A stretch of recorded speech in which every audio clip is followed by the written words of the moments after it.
वैसे तो सारी लड़कियां अपनी शादी को लेकर बहुत खुश होती है, पर ये क्या, दिशा अपनी शादी को लेकर परेशान है।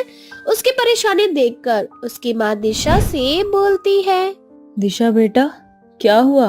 तू इतनी परेशान क्यों है? माँ, तुम तो ऐसे अनजान बन रही हो, मानो जैसे तुम्हें मेरी परेशानी का पता नहीं। भूल गई हो क्या? बेटा, मैं कुछ भी नहीं भूली हूँ, बस मैं तुझे समझा रही हूँ कि तू भूल जा इन सबको। माँ, मैं ये कैसे भूल जाऊँ? मेरे बेड पर सुसु करने की बीमारी मैं चाहकर भी किसी से छुपा नहीं पाऊंगी। और तुम सोचो, जब मेरे पति को, मेरे ससुराल वालों को मेरी बीमारी का पता चलेगा तो मेरा कितना मजाक उड़ेगा। पता नहीं सब क्या सोचेंगे। दिशा बेटा, मैं तेरी एक छोटी सी बीमारी की वजह से तुझे जिंदगी भर घर में तो नहीं बिठा सकती ना। अरे मोहल्ले वाले, समाज वाले क्या कहेंगे कि देखो जवान बेटी को घर में बिठा रखा है। लेकिन तुझे तो कोई फिक्र ही नहीं है अपनी माँ की। मेरी भी तो दिक्कत समझना बेटा। और रही बात तेरी बीमारी की, तो मैंने डॉक्टर को दिखवाया है। उन्होंने कहा है कि तू बहुत जल्द ठीक हो जाएगी, तो टेंशन लेने वाली बात क्या है। पर माँ, मुझे डर लग रहा है, कहीं ऐसा ना हो कि मेरे ठीक होने से पहले मेरी बीमारी का सच सबके सामने आ जाए। माँ, जब तक मेरी बीमारी ठीक नहीं हो जाती तब तक तुम इस शादी को पोस्टपोन कर दो ना। बेटा, तू ये क्या कह रही है? कुछ दिन बाद तेरी शादी है और तू शादी पोस्टपोन करने की बात कर रही है। देख बेटा, मेरी बात को समझ। मैं शादी पोस्टपोन नहीं कर सकती, इसलिए अब तू बेफिक्र हो जा, सब ठीक हो जाएगा। इतना बोलकर दिशा की माँ शादी की तैयारियों में लग जाती है, पर दिशा की परेशानियाँ खत्म नहीं होती और देखते ही देखते शादी का दिन आ जाता है। शादी भी बड़े अच्छे से निबट जाती है। ससुराल जाने के बाद भी दिशा परेशान ही रहती है, कहीं उसकी सच्चाई सबके सामने ना आ जाए। उसकी परेशानी देख उसका पति विजय उससे बोलता है। क्या हुआ दिशा? मैं देख रहा हूँ कुछ दिनों से तुम बड़ी परेशान हो। नहीं नहीं विजय जी, ऐसी कोई बात नहीं है। कल ससुराल में मेरा पहला दिन कैसा जाएगा ये सोचकर घबराहट हो रही है। मैं यहाँ के बारे में कुछ नहीं जानती, न जाने मैं यहाँ के माहौल में ढल भी पाऊंगी या नहीं। बस इतनी छोटी सी बात, इसके लिए तुम इतना परेशान हो रही थी? फिक्र मत करो, मैं हर कदम पर तुम्हारे साथ रहूंगा।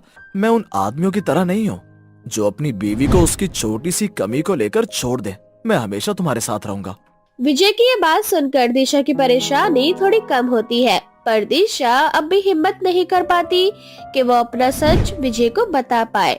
कुछ देर बाद दोनों सो जाते हैं और जब सुबह होती है तो सुबह होने के साथ ही विजय को दिशा की इस बीमारी के बारे में पता चल जाता है। विजय जी, आप मुझसे पहले क्यों उठ गए? हाँ दिशा। अच्छा दिशा, मैं नहाने जा रहा हूँ, कुछ देर बाद तुम भी नहा लेना। इतना बोलकर विजय नहाने के लिए चला जाता है और जब दिशा अपने बिस्तर से उठती है तो वो देखती है कि उसका पूरा बिस्तर गीला है। अपना गीला बिस्तर देखकर दिशा खुद से कहती है, लगता है मैंने फिर से बेड पर सो कर दिया। विजय जी नहाने जा रहे हैं, अभी उन्हें मेरी इस बीमारी के बारे में कुछ नहीं पता।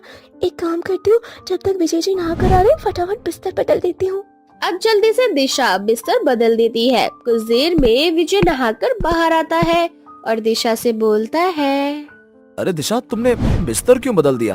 बस ऐसे ही। अच्छा, मैं नहाने जा रही हूँ। ससुराल में आज मेरा पहला दिन है ना, मैं नहीं चाहती कि मेरी तरफ से कोई शिकायत मिले। इस तरह से दिशा अपनी सच्चाई छुपा लेती है। अब ऐसे ही कुछ दिन बीत जाते हैं और हमेशा ना चाहते हुए भी दिशा से बिस्तर गीला हो ही जाता है। दिशा, मुझे समझ नहीं आता कि हमारा बिस्तर रोज सुबह गीला कैसे हो जाता है। विजय जी, गर्मी देख रहे हैं आप कितनी ज्यादा हो रही है। शायद हमारी पसीने की वजह से बिस्तर गीला हो जाता है और बिस्तर भी बहुत गर्म होता है ना, इसलिए मैं हल्का हल्का पानी बिस्तर पर गिरा देती हूँ ताकि मुझे ठंडक मिल सके। अच्छा, अगर तुम बोल रही हो शायद पानी ही हो। एक बार फिर दिशा विजय से झूठ बोल देती है और अपनी इस बीमारी का सच छुपा लेती है। ऐसे ही कुछ दिन बीत जाते हैं और विजय किसी काम से शहर से बाहर चला जाता है। विजय के जाने के बाद विजय की माँ अर्चना अपनी बहू के साथ सोने आती है। माँ जी, विजय जी को तो मैं जैसे तैसे संभाल लेती हूँ, पर माँ जी से कैसे छुपाऊँ ये बेड पर सूसू करने की आदत। एक काम करती हूँ, माँ जी जब पूछेंगी कि बिस्तर कैसे गीला हुआ तो मैं माँ जी से बोल दूंगी कि पानी गिर गया है। इतना बोलकर दिशा अपनी सास के साथ सो जाती है, पर दिशा कोई बहाना बना पाती उससे पहले ही अर्चना को अपनी बहू का सच पता चल जाता है। हे भगवान, ये कैसी बहू मिली है जो बिस्तर पर सूसू करती है। अगर मुझे पहले पता होता कि ऐसा करती है ये, तो मैं तो अब लल्ला की शादी ऐसे बेड पर सूसू करने वाली लड़की से तो कभी ना करवाती। माँ जी, मुझे ये बीमारी शादी से 1 महीने पहले हुई है। मैंने डॉक्टर को दिखाया, उन्होंने कहा कि बहुत ही जल्दी मेरी ये बीमारी ठीक हो जाएगी। मेरी बहू रानी, जब तक तेरी ये बीमारी ठीक हो जाए तभी घर आना अब। और जब तक तेरी बीमारी ठीक नहीं हो जाती मेरे लल्ले से दूर रहना। मैं नहीं चाहती कि मेरा लल्ला बेड पर सूसू वाली लड़की के साथ रहे। नहीं माँ जी, ऐसा मत कीजिए। दिशा अपनी सास के आगे विनती करती है कि वो घर से ना निकाले, पर फिर भी अर्चना उसकी एक नहीं सुनती और उसे घर से निकालने लगती है। अर्चना दिशा को घर से निकाल ही रही होती है कि तभी अचानक से विजय आ जाता है और अपनी माँ से कहता है, माँ ये आप क्या कर रही हो? दिशा को घर से क्यों निकाल रही हो? विजय जी देखिए ना, माँ जी मुझे घर से निकाल रहे, वो भी सिर्फ इसलिए कि मुझे बेड पर सूसू करने की बीमारी है। पर मैं सच कह रही हूँ, मुझे ये बीमारी शादी से 1 महीने पहले हुई है। दिशा मैं सब जानता हूँ, तुम रोना बंद करो।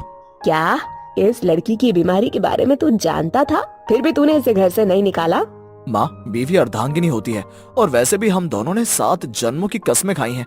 तो मैं एक छोटी सी बीमारी के लिए इसी जन्म में अपनी बीवी को नहीं छोड़ सकता। मैं तो बस यही चाहता था कि दिशा अपनी बीमारी के बारे में मुझे खुद आकर बताए। और माँ, ये बीमारी इतनी भी बड़ी नहीं है, बहुत जल्द दिशा ठीक हो जाएगी। और मैं किसी काम के सिलसिले से बाहर नहीं गया था, बल्कि दिशा की बीमारी के बारे में एक बहुत बड़े डॉक्टर से मिलने गया था। विजय जी, आप मेरे लिए डॉक्टर से मिलने गए थे? क्यों दिशा, मैं अपनी बीवी के लिए एक डॉक्टर के पास नहीं जा सकता? और वैसे भी डॉक्टर ने कहा है ये आम बीमारी है, तुम बहुत जल्दी ठीक हो जाओगी। माँ, अब भूल भी जाओ। अब ना चाहते हुए भी अर्चना को अपने बेटे की बात माननी पड़ती है और विजय भी अपनी बीवी का अच्छे से इलाज करवाता है, जिस वजह से दिशा की बीमारी भी बहुत जल्द ठीक हो जाती है।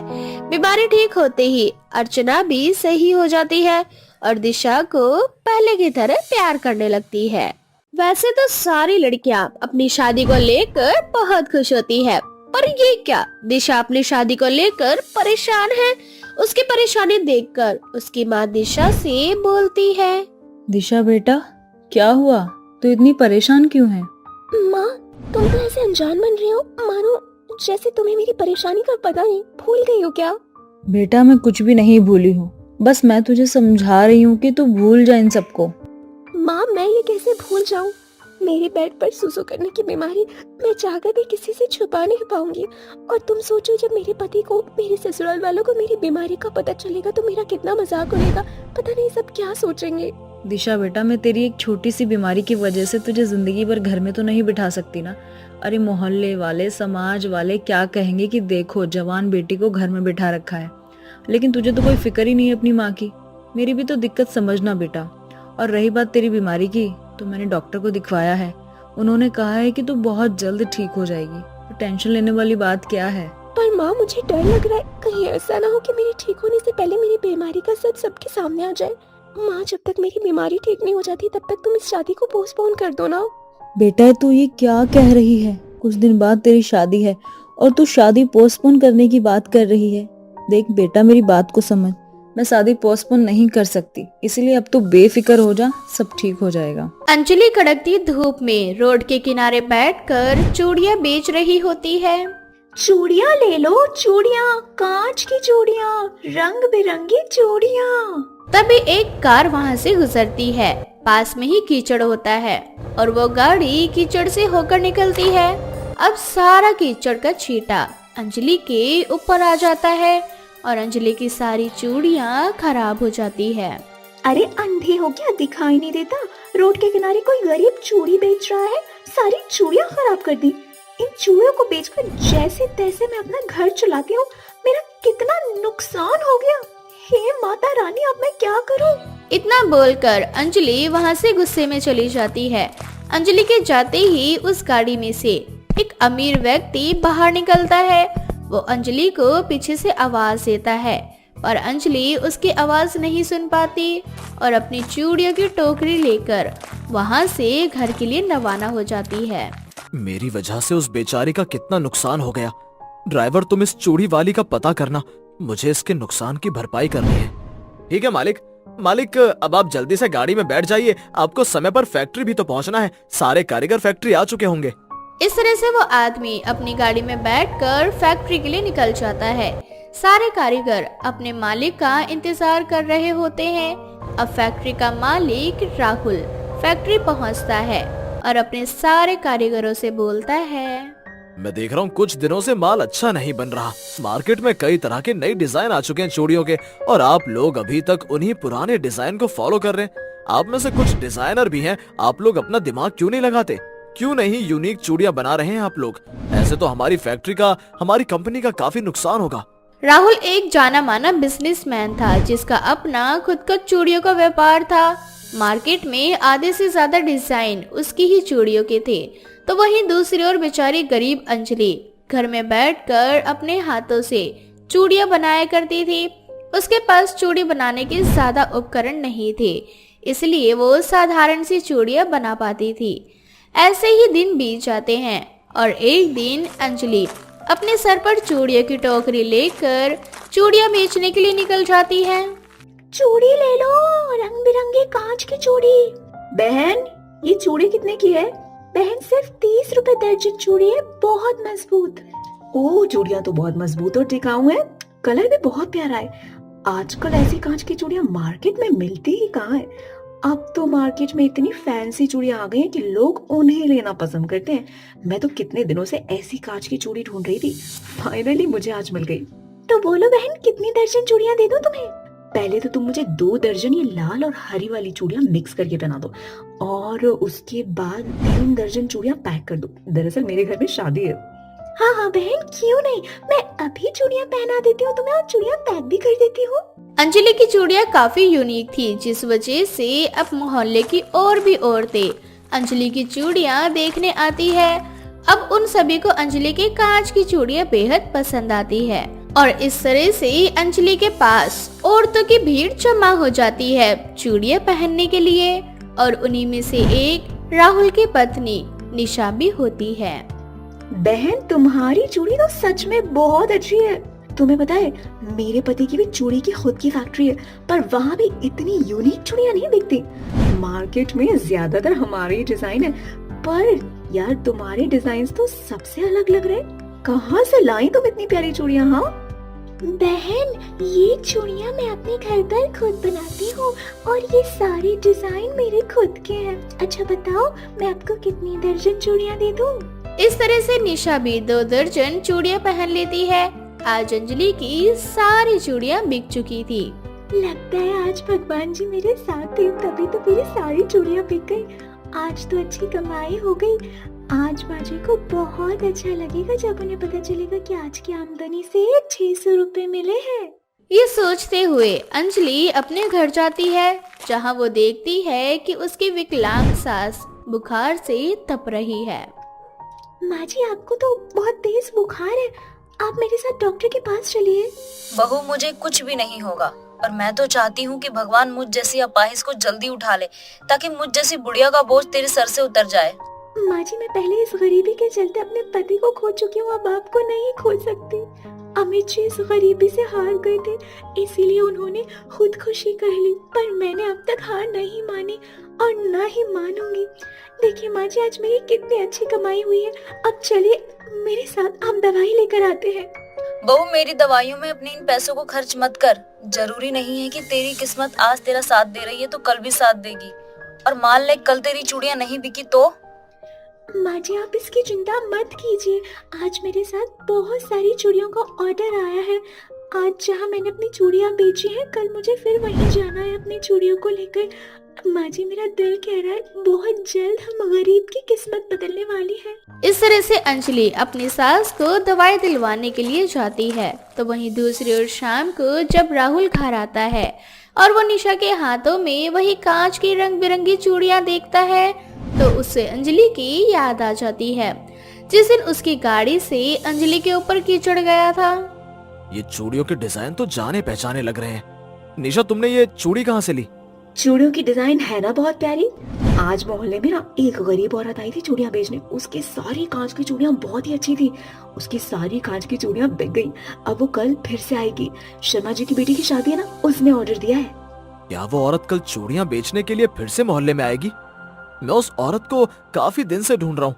निशा ये वही औरत है जिसके ऊपर गलती से हमसे कीचड़ चला गया था। मैंने उसे काफी आवाज दी थी, तो शायद उसने मेरी आवाज सुनी नहीं थी। फाइनली मैं उससे मिल लूंगा। अब अगले दिन फिर से अंजलि अपनी टोकरी में चूड़ी भरकर बेचने के लिए जाती है। आज राहुल घर पर ही था, सिर्फ अंजलि के इंतजार में। अब जैसे ही अंजलि मोहल्ले में आती है, राहुल अंजलि से बात करता है। तुम नहीं जानती पर मैं तुम्हें काफी दिनों से ढूंढ रहा हूँ। उस दिन से जिस दिन से मैंने तुम्हारी यूनिक डिजाइन की चूड़ियां देखी हैं, उस दिन के लिए मैं तुमसे माफी मांगना चाहता हूँ। जब तुम रोड पर बैठकर चूड़ियां बेच रही थी और उस दिन मेरी ही गाड़ी से तुम्हारा नुकसान हुआ था, तुम्हारे ऊपर ही कीचड़ आया था और आज मैं उसकी भरपाई करने आया हूँ। साथ ही साथ मैं तुम्हें अपनी फैक्ट्री में काम भी देना चाहता हूँ, क्योंकि मुझे ऐसे ही कारीगर की जरूरत है जिनके पास यूनिक डिजाइन हो। क्या साहब, आपको मेरी चूड़ियां इतनी पसंद है कि आप मुझे अपनी फैक्ट्री में काम देना चाहते हैं? पर मैं अनपढ़ आपकी फैक्ट्री में कैसे काम करूंगी? तुम इसकी चिंता मत करो, मैं तुम्हें सारा काम सिखा दूंगा। तुम बस कल से ही मेरी फैक्ट्री पर आ जाना, तुम्हें अच्छी खासी सैलरी दूंगा। फिर तुम्हें गली गली घूमकर चूड़ी बेचने की जरूरत नहीं पड़ेगी। इस तरह से गरीब चूड़ी बेचने वाली बहू की किस्मत चमक जाती है। अब अंजलि रोड पर चूड़ियां ना बेचकर अपने टैलेंट को राहुल की फैक्ट्री में दिखाती है और राहुल की फैक्ट्री की सुपरवाइजर बन जाती है। एक ढाबे का मालिक अपने ग्राहकों का ऑर्डर ले रहा होता है। तभी उसका नौकर आशु आता है और मालिक उसे एक कोने में ले जाकर उसे डांटते हुए उससे बोलता है, इतनी देर से कहाँ मर रहा था तू? यहाँ ग्राहकों की भीड़ लग रही है और तू है कि यहाँ वहाँ घूम रहा है। अरे मालिक, मैं घूमने नहीं गया था, मैं तो टॉयलेट गया था। वैसे मुझे आपसे एक बात पूछनी थी। जल्दी पूछ, मेरे पास टाइम नहीं है। ग्राहकों का ऑर्डर लेकर उन्हें खाना भी सर्व करना है। मालिक, वो जो टॉयलेट है जिसमें आप रोज ताला मारकर जाते हो ना, न जाने उस टॉयलेट का ताला रोज सुबह कैसे खुल जाता है। और दूसरी बात ये कि जब हम रात को घोड़े बेचकर सो रहे होते हैं, तब उस टॉयलेट में किसी लड़की के रोने की आवाज आती है। अरे गधे, तुझे इस बारे में इसी समय बात करनी थी जब ग्राहक हमारे ढाबे पर अपना पेट भरने आए हैं। अरे वो टॉयलेट भूतिया है, इसलिए तो मैं रोज उस पर ताला लगाकर जाता हूँ ताकि कोई भी उस टॉयलेट में ना जा सके। और तू मुझे उस टॉयलेट के डरावने किस्से यहाँ पर आकर सुना रहा है। अरे अगर किसी ने सुन लिया कि उस टॉयलेट में किसी चुड़ैल का साया है तो इतनी मुश्किल से जो हमारा ढाबा चल रहा है वो फिर से ठप पड़ जाएगा। फिर खाने के लाले पड़ जाएंगे। फिर मत मांगने आना मुझसे अपनी सैलरी। अरे मालिक, हमसे गलती हो गई, आप तो बेकार ही गुस्सा कर रहे हैं, अब माफ भी कर दो। और देखो, ये नया जोड़ा आ रहा है, मैं अभी जाकर इन दोनों से इनका ऑर्डर लेकर आता हूँ। हाँ ठीक है, अब जाएं यहाँ से। अब आशु आरती और राज को आते हुए देख जल्दी से उन दोनों नवविवाहित जोड़े के पास जाता है और उनसे ऑर्डर लेने लगता है। इसी बीच राज आरती से बोलता है, आरती, तुम्हें वॉशरूम जाना था ना? वो देखो सामने टॉयलेट है। एक काम करो, तुम फ्रेश होकर आ जाओ, जब तक मैं यहाँ ऑर्डर दे देता हूँ। ठीक है राज, मैं अभी आती हूँ। इतना बोलकर आरती उस टॉयलेट की ओर जाने लगती है। दूसरी ओर राज आशु को अपना ऑर्डर देता है, परंतु आरती जब उस टॉयलेट में जाती है तो वो टॉयलेट बहुत गंदा होता है। उस टॉयलेट की गंदगी देख आरती उस टॉयलेट से बाहर आ जाती है। हे भगवान, ये टॉयलेट कितना गंदा है, अब क्या करूं? यहाँ आसपास में तो कोई भी टॉयलेट नहीं है। इतना बोलकर आरती इधर उधर देखने लगती है। कुछ देर बाद उसे उसी टॉयलेट के पीछे एक और टॉयलेट नजर आता है। हाँ, एक बार उस टॉयलेट में देख लेती हूँ, अगर वो साफ हुआ तो उसी में चली जाऊंगी। अब आरती उस टॉयलेट में चली जाती है। कुछ देर बाद आरती टॉयलेट से बाहर आती है, परंतु इस बार जब वो टॉयलेट से बाहर आती है तो वो थोड़ी गुस्से में होती है, साथ ही उसकी आंखें भी लाल होती हैं। अब आरती राज के पास जाती है और उससे बोलती है, मुझे घर जाना है। घर जाना है? पर क्यों, कुछ हुआ है क्या? हम अभी अभी तो आए ही हैं और तुम्हारा तो मन था कि हम लद्दाख में अपना हनीमून बनाएं। पहले मेरा मन था लद्दाख घूमने का, पर अब मेरा मन घर जाने का कर रहा है। आरती, पर हम अभी तो लद्दाख आए ही हैं। एक काम करते हैं, एक आध दिन रुक जाते हैं, उसके बाद चलते हैं। जब मैंने एक बार कहा ना कि मुझे घर जाना है, तो मेरी बात तेरे दिमाग में नहीं घुसती क्या? आरती का ऐसा गुस्सा और उसकी लाल आंखें देखकर राज भी डर जाता है और आरती से बोलता है, अच्छा ठीक है आरती, तुम शांत हो जाओ, हम अभी घर चलते हैं। बस ये खाना फिनिश कर लो, उसके बाद हम यहाँ से सीधा घर के लिए निकलेंगे। मुझे कुछ नहीं खाना, मेरा पेट भरा हुआ है, अब चलो यहाँ से। इतना बोलकर आरती वहाँ से चली जाती है और गाड़ी में जाकर बैठ जाती है, जिसके बाद राज भी बिल देकर गाड़ी में बैठ जाता है। गाड़ी चलाते हुए आरती से बोलता है, आरती, तुम्हारी तबीयत तो ठीक है ना? पर आरती राज की किसी भी बात का कोई जवाब नहीं देती और अपना मुंह घुमाकर बाहर के नजारे को देखती जाती है। कुछ देर बाद राज और आरती घर पहुंच जाते हैं, जिसके बाद आरती सीधा अपने कमरे में जाती है और जाकर सो जाती है। आरती का ये बिहेवियर देखकर राज की माँ शकुंतला राज से बोलती है, अरे बेटा, तुम दोनों की लड़ाई हुई है क्या? नहीं माँ। तो फिर बहू को क्या हुआ? और तुम आज सुबह ही हनीमून के लिए निकले थे, इतनी जल्दी घर कैसे आ गए? सब ठीक तो है ना? पता नहीं माँ, अचानक से आरती को क्या हुआ। हम एक ढाबे पर गए खाना खाने के लिए और आरती वॉशरूम में गई। जब से वो वॉशरूम से बाहर आई है तब से न जाने उसे क्या हो गया। वो सही से बात नहीं कर रही, उसकी आंखें लाल है, वो गुस्से में है। मुझे कुछ समझ नहीं आ रहा कि उसे हुआ क्या है। अरे बेटा, बहू को थकान हो गई होगी, अब जाकर तू भी आराम कर ले। इस तरह राज भी अपने कमरे में जाकर आराम करने लगता है। काफी रात होती है। राज और शकुंतला अपने अपने कमरे में सो जाते हैं। तभी आधी रात को आरती उठकर कमरे के टॉयलेट में जाती है और बैठकर रोने लगती है।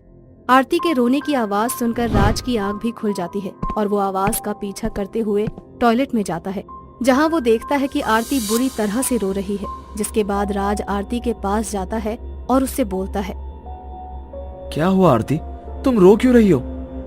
दूर रहो मुझसे, अगर तुम मेरे पास आए तो मैं तुम्हें जान से मार दूंगी। आरती, तुम पागल हो गई हो क्या? ये कैसी बहकी बहकी बातें कर रही हो? आखिर मैं तुम्हारा पति हूँ। जैसे ही राज आरती पर चिल्लाता है, आरती बेहोश हो जाती है। जिसके बाद राज आरती को कमरे में ले जाकर उसे लेटा देता है। अगली सुबह आरती जब घर में सबसे पहले उठती है और रसोई घर में जाकर मांसाहारी खाना बनाने लगती है, तब मांसाहारी खाने की खुशबू से शकुंतला की आंखें खुल जाती हैं और वो रसोई घर में जाकर आरती से बोलती है, अरे बहू, तुम्हारे घर वाले और तुम तो शाकाहारी हो ना, फिर तुम मांसाहारी खाना क्यों बना रही हो? और बेटा, किसी भी घर में सुबह सबसे पहले भगवान की पूजा की जाती है, उसके बाद ही खाना बनाया जाता है, और तुम सुबह उठते ही बिना नहाए धोए भगवान की पूजा किए बिना ये मांसाहारी खाना बनाने लगी। चुप हो जा बुढ़िया, वरना मैं तेरे टुकड़े टुकड़े करके तेरा भी सीख कबाब बना दूंगी। आरती शकुंतला को डरा ही रही होती है कि तभी वहाँ पर राज आ जाता है और आरती की ये बातें सुनकर उस पर हाथ उठाता है। जिसके बाद आरती अपना भयंकर रूप ले लेती है और एक इंसान से चुड़ैल बन जाती है। अपने सामने चुड़ैल को देख राज और शकुंतला बहुत ज्यादा डर जाते हैं। जिसके बाद वो चुड़ैल घर के टॉयलेट में जाती है और टॉयलेट में खुद को बंद कर लेती है और उन दोनों से बोलती है, मैं तुम दोनों को नहीं छोड़ूंगी। तुम दोनों ने मुझे मारने की कोशिश करी, अब मैं तुमसे अपनी मौत का बदला लूंगी और तुम दोनों को खत्म कर दूंगी। ये सब देख शकुंतला बिना कोई देरी करे एक बाबा को घर बुलाती है और बाबा राज से सारी बातें पूछते हैं। जिसके बाद राज उन्हें सारी बातें बता देता है। अब बाबा राज, शकुंतला और आरती को बेहोश करके उसी ढाबे पर ले जाते हैं और आरती को उस ढाबे के टॉयलेट में बंद कर देते हैं। जिसके बाद बाबा के पूछने पर ढाबे का मालिक टॉयलेट वाली चुड़ैल के बारे में बताता है। साहब, आज से कई साल पहले यहाँ से एक बारात गुजर रही थी। उस बारात में एक दुल्हन थी जो उस टॉयलेट में फ्रेश होने के लिए गई थी। तभी कुछ गुंडे यहाँ लूटपाट करने के लिए आ गए और उन्होंने टॉयलेट में घुसकर उस दुल्हन को भी खत्म कर दिया। बस तभी से उस टॉयलेट में उस दुल्हन की आत्मा है। उस चुड़ैल की कहानी जानने के बाद बाबा अपनी तंत्र विद्या से उन गुंडों के बारे में पता लगाते हैं, जिससे बाबा को पता चलता है कि उस दिन लूटपाट करने के बाद उन गुंडों को पुलिस ने गिरफ्तार कर लिया था और उन्हें फांसी की सजा हो चुकी थी। अब बाबा एक न्यूज़पेपर ले जाकर ये चीज चुड़ैल को दिखाते हैं। जब चुड़ैल को पता चलता है कि उनके गुनहगारों को कई साल पहले ही सजा मिल चुकी है, तो वो आरती को छोड़ देती है और हमेशा के लिए वहाँ से चली जाती है।